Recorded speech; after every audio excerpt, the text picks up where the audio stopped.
Yeah. Okay. Hey guys, so it's Presley and Pantene here, and I am the owner of the Pinella Pit Stop, and I'm here today to just discuss with you with any like recommendations or suggestions that you guys have, because I am planning to push my business all over around Australia, and I really love to hear all of your like ideas or anything in regards to these like terms and conditions with hours of work, overtime and penalties, taking breaks, first aid allowance, and consultation about changes to rosters or hours of work. So if you guys want to introduce yourselves, you can go ahead with that. Hi everyone, my name's Casey Capital. I'm the employer representative for Presley's business Penelope Pit Stop. I'm here to advocate and also show my interest in the concerns of Presley's business. So yeah. Sorry. Hello, everyone. My name is Elaine League, and I am a union representative for the Hairstylists Union. So I've been in this position for 6 months, and I'm really enjoying it. I've got a real passion for workers' rights. And today I'll be expressing that within my negotiations. Hey guys, I'm Galen Glamour. You probably don't know me, but I'm just an employee from the Sydney salon. I'm a well-known makeup artist and hairdresser from the Sydney salon, and I'll be helping out with giving a point of view from an employee just working in one of the salons. Okay, thank you guys. So I'm going to be asking just a few questions and hopefully we can get a discussion out of this. So I was wondering, how do you guys feel with regards to decreasing pay rates for the employees? Like, does that benefit the business? I think I thought we were going in on that. I think that would be a great idea, actually. It would increase our revenue just so it could decrease our wages, because that is our number one factor in our expenses at the moment. Obviously not to like below minimum wage, but like somewhere minimum, just so we can save our money and then obviously help you expand, and then that money can allow you to grow your business even further. Yeah, I totally agree with that. Do you guys have any other saying? Are you guys against that idea, or what do you guys have to say about it? So I actually think that while, like, as your one of my peers has expressed, it will be beneficial for the business, but I do think that Presley, you're able to create a fair arrangement for your employees that will benefit them more by paying them penalty rates in compensation for the work that they do outside. So like you mentioned that you would want employees to start at 7 a.m. So if you want to do something like that, then like bringing in penalty rates would really help, because it would contribute, it would help the economy, and obviously it would be fairer to the employees. So I really have I'm just keeping your employees in the forefront of my mind, and like it would offer a greater reward for them. They'd be better off overall, I think. I agree with Lane League. I think that if we're going to be working hours that aren't considered regular hours by other industries or like the main hairdressing industry, then we should be paid for those penalty rates. And the employees make up the business, and they represent, like, when you first walk in, they represent the business and just about that. So I think that honestly we should be paid penalty rates just as an employee from one of the stores. And obviously, sorry to cut in to anybody, but obviously that would be better off than just getting penalty rates for weekend work. For public holidays, yeah. Okay. Just sorry, No, just it's okay. representative, I'm going to obviously advocate for both employer and employee right now. How about we introduce like a type of system? I don't know if this is a bad idea or if it's legal or illegal, but how about new employees get less pay, and then as they build themselves up, they can get better pay? What are your thoughts on that, guys? I think as an employee who has experience in that field, I don't mind with that, as long as we do get paid for our penalty rates, as like, you know, with our experience, we get paid the right amount of the penalty rates if we're staying back longer, if we're working weird hours compared to compared to the rest of the industry. I agree with that. So just a question there, Casey, would like new employees still get paid extra? Like just because they're not experienced, will they still get paid extra than what they would be like on a regular, like compared to regular hours? As in like minimum wage? As in Like, the penalty rates if they're working overtime, or if Oh, they're yeah, I feel like we should still pay them if they're working overtime or like weird hours, yeah. but they wouldn't be paid as much as our more higher or educated employees, because we're also going to provide these employees training as well, and also like services and equipment. So that comes out of our money. So like, I don't know, I just feel like it could be very beneficial to save a little bit of money. Obviously, they can work up to our standard that we would want in the future, but just as of right now, if they're starting off new, maybe just like a few dollars less, because that would mean like a lot to the business. Which Yeah. is true, because we have to be fair with our business money as well. Because at the moment, there's just not a lot of revenue in order to open up more stores. Yeah. As long as the employees are getting some kind of benefit out of, you know, the time that they're missing out on with their families and all that, then I think I would agree with you somewhat as well. I can see your point of view. Well, we can talk further in a private Zoom call to discuss those matters. Go. Okay, guys. So I think that was pretty good discussion. I will keep on note with all that. But I will ask, what do you guys think about increasing breaks with our business with regards to how our employees work a pretty long hour of the days and styling other people's hair and everything like that? How do you feel with us pushing with more breaks? At the moment, how many breaks are we getting again? Or how many breaks are these employees getting? They're allowing a 10-minute break. For 9 to 5? If they Yeah. were. Yeah, no, definitely they would need, in my opinion, a 30-minute break, which is unpaid, and then they can get paid 20-minute breaks, which is both split up, in my opinion, if they're working a 9 to 5, only because we don't want this coming back to the business and like people saying that we are unfair, and also that just doesn't look good on us. Obviously the 30-minute would have to be unpaid, because that would just be taking money out of us. But yeah, I think that's a really good idea, actually. What are your guys' thoughts?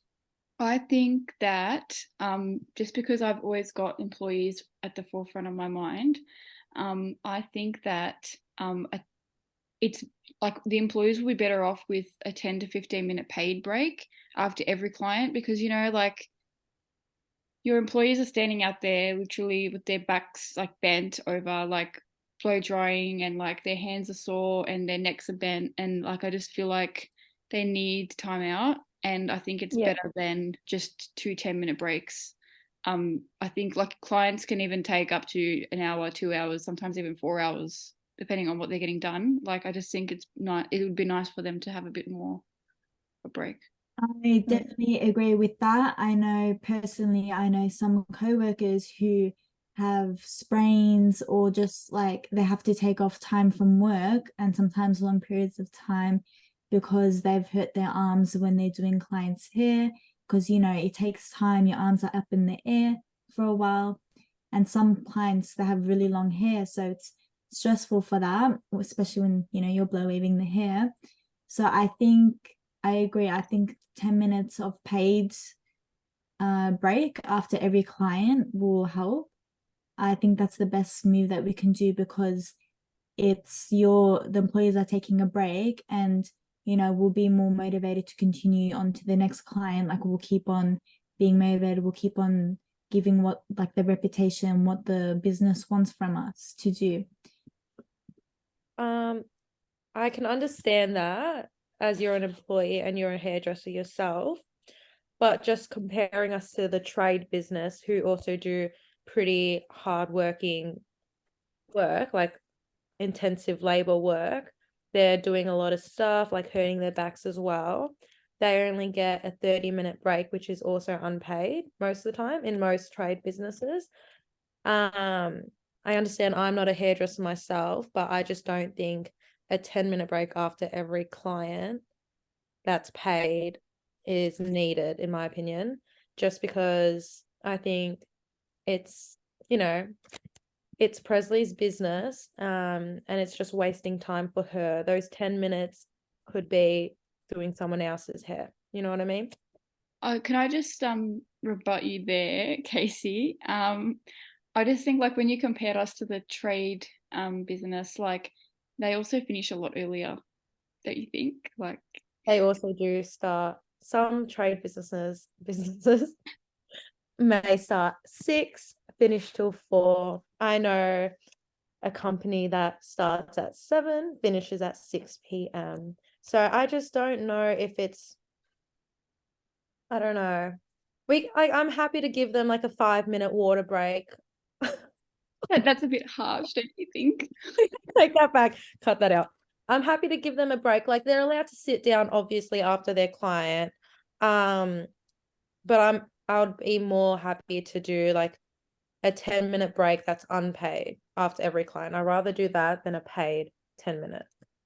No, I have to, but in there, I still agree with Lane League, because as coming from a hairdresser myself, like,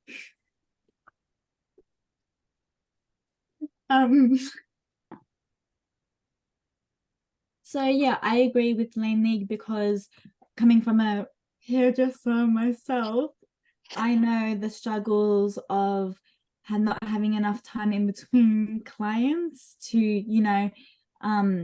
heal myself, or just take a breather before the next one, and it sometimes doesn't create the best environment for the client, and that doesn't create the best reputation for the business.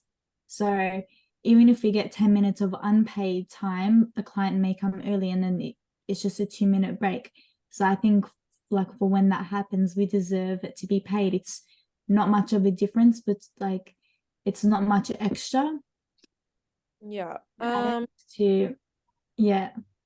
So I think we deserve 10 minutes paid after every single client, just so we can bring the best of ourselves to each client that comes in. Totally true. Yeah. Paid or unpaid, I'm sure the employees will bring their best to the clients, as that's why we're employing them. I know, but paid will help motivate us, Yeah, I mean, that's what you're there for. Like, that, at the end of the day, that's why workers work. Like, we need to support ourselves, our families, all that stuff. But also, these unpaid breaks, you're literally just sitting down.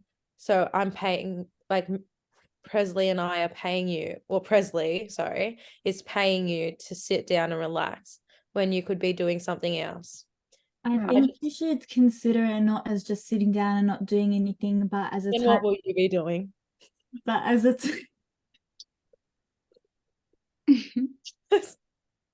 Yeah. I feel like so mean. So I get your point, but I don't think what really comes into those little we take. I feel like 10 minutes of paid break after each client is perfect, because in that break we would be recovering from the client that we just had, and then we'd be cleaning up, preparing for the next client, and we'd probably just have a minute or two left after to have an actual break, and just to keep our arms down, keep them from feeling sore from the next client, so we can work in an efficient manner for the business. So it's because cleaning takes time, preparing for the next client takes time. So I think a paid break would help. And even I know, like when I take a break, I feel refreshed, like mentally. Like I know if I didn't have a break after every client, I might potentially be rude to another client, and I don't want to risk having like anybody having a negative client experience. Can I say? So I agree to these breaks, increasing the amount of breaks we have. I do agree to those.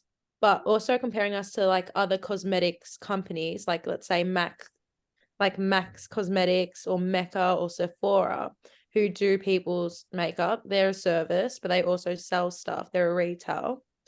They are able to do the people's makeup, get back to work. It might not be doing people's makeup again, but cleaning shelves, stocking the shelves again. They're not getting their 10-minute paid break after each client they have. I'm just trying to. I see where you're coming from. Yeah, I do. No, I get that. But when you really look at it, this business, it's all about just, there's only two things we do. We blow wave and we apply makeup. And blow waving, if you've done it before, it's so stressful. It's spraining on the arms. Whereas working at a makeup place, like your break, like having your arms down for most of the shift would be your break. But because we only specialize in those two things, most of our clients wants to do their hair and that, like our hands are up for most of the time we're there. That's why a break would be the most beneficial thing. I mean, you're speaking from experience there, Galen, so you would probably have the most accurate perspective of all of us here, really. Yeah. Okay, guys. So that's a pretty hard on topic. I will consider that these breaks, we could discuss that further more in the future with these breaks and being paid and whatnot. My next question to you guys is, how would you guys feel in regards to like our first aid allowance? Wait. Go. Yeah, actually, I have something to say about the first aid allowance. We only have one employee at the Sydney salon on the George Street salon that has first aid training. And we were asked, like a lot of us were asked by the manager, but we all declined because we only would be getting paid an additional $12.94 exactly per salary allowance per week for having the first aid qualification under the current award that's there right now. And I think that is too much responsibility, too much time that it would take to go in, and maybe a little bit of money that would go in to get that award. And it's not really valued enough for only $12 extra per week. I don't think that's enough for the cost it would take for the employees to go and get that award. So you're saying that it's not really worth it, Galen? It's not. Like when you look at the cost, the time it will take, just having to go through that just to get the first aid award, the first aid qualification, I don't think it's worth it. A lot of my co-workers don't think it's worth it, especially if we have that qualification. We should be getting paid significantly more because anything can happen at any moment. Yeah. But it's a lot of, like, it's a good responsibility, a good qualification to have, but it's not really being appreciated here with that current price. Yeah, I mean, I do see that perspective. Even though I am advocating for you guys, I do think that it's a bit of I do think that the disadvantages outweigh the advantages, really. Like, even with today's economy, like there's not much really that $12 extra might do for you guys. So I would be willing to make a compromise on that if necessary. I'm happy with that. Yeah. Okay. So in terms of negotiating the price per week, what are we thinking? Because I have them. Do you personally have a first aid qualification? No, because it's not being valued enough for $12.94. I think that we should be getting at least $40 an extra per week if we have that qualification, because it's it helps if it's with the safetyness of the businesses of the Sydney salon. You want to make sure that everyone knows what to do if something happens, and you want to be safe. And I think $40 is worth the price for that. I feel like I don't know if Presley agrees with me or not, but as her representative, I feel like we should reimburse the money that you spend into getting that training, because I do feel like also it is a good idea to have someone with that qualification on the team, at least one person from each store. So I feel like I would be happy to negotiate and reimburse that money and cover that pay that you guys did spend. What do you think, Presley? I will agree with what you guys have said, because it is only fair, and that's all I want to worry more about. I just want to be more fair with the coworkers and etc. And with $40 a week, I'm Mm, sure $40 isn't too bad for mm, one person. I'm glad we could come to that resolution, guys. It's really beneficial for everybody. Everyone's happy, and the employees are better off than what they would have been. Yeah, and it would make us motivated to continue working, knowing that we know what to do when something happens, like at least the basic stuff as well. yeah. So And that's what we're $40 aiming for. per week. Yeah, $40. Okay. Let's do it. So, Okay, guys, so I think that's pretty good discussion. I have one last question before we come to a final end for this meeting. I was wondering how you guys feel with regarding to changing hours of work or rearranging our rosters for the week. Like, what do you guys think? so in terms of like what would constitute like an emergency, like for example, if I want to change, like if somebody wants to change their shift in the last minute, like what would be acceptable? Well, I personally think that if something out of the ordinary happens, like for example, like you've got into a car accident last minute, or like there's been a fire or any unexpected event that nobody would be able to foresee happening, I think that would constitute an emergency, just because the person would not know what to expect. They can't plan that sort of thing. It's just like, out of the ordinary, something unexpected that happens really suddenly, and it causes for immediate attention. But for example, like I don't think that an emergency would be, for example, like where a co-worker of mine would take like 5 days off in advance to take care of somebody. That would not be an emergency, even though it's an unfortunate event. The person has had notice about it, but an emergency would just be like, like if I wouldn't have been able to guess that it's going to happen. Yeah, I just want to jump in there as well, because like I agree with you. I just want you guys to, like, the owner of all the salons, I want you guys just to clarify what an emergency actually is, because I know at my salon, at the George Street salon in Sydney, there's so many people that call in for emergencies, and it's unclear. Like, there's a wide range of what the emergency could be. A lot of my co-workers call in because of their pets, or just because, there's a traffic jam or something like that, and they just end up not taking the day. They just end up taking the day off. And, it makes the current employees working there at the time stay back longer, and it makes them call other people in that weren't rostered on for that day. So I feel like you guys need to be clear on what emergencies actually are and what you guys consider an emergency. And I feel like you guys should actually put that in writing so people know what, just like, if what they want to say is an emergency is really is an emergency, because it puts pressure on the rest of the employees, and it puts them in difficult situations that they're going to go in. So yeah. So I've spoken to Presley about this before. When hiring our employees, we've made it very clear that when you call in sick, it's not acceptable unless you're dying or you're wait. I'm so sorry. All right, so when hiring all the employees, it's been very clear as to what an emergency was. And if you're not clear, I'll explain to you now. I've spoken to Presley about this, and Presley, you can jump in and out and just like correct me if I'm wrong.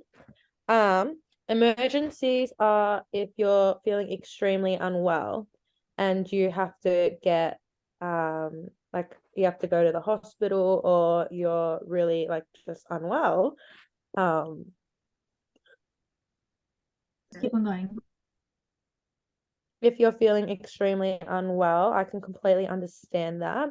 However, what's not acceptable is you calling in the next day saying you're feeling sick when we know that you had gone out last night. Something along the lines of that. Not acceptable at all. Behavior, that is not it. Work is your number one priority. I understand you can have fun on the weekends and all that stuff and do whatever you like, but you are not showing up to work a mess. And also, I don't think people realize how crucial it is to the business.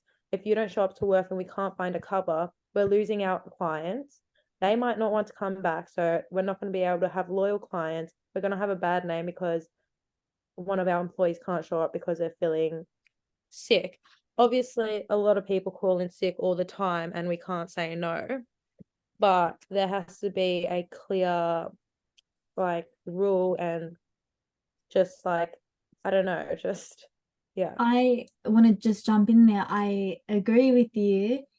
I like coming from, me, myself and other coworkers who call in sick for just random things. I feel like though, because I'm not sure, like you said, you guys made it clear about what an emergency is, but we never, at least at this in Sydney, we never really got that.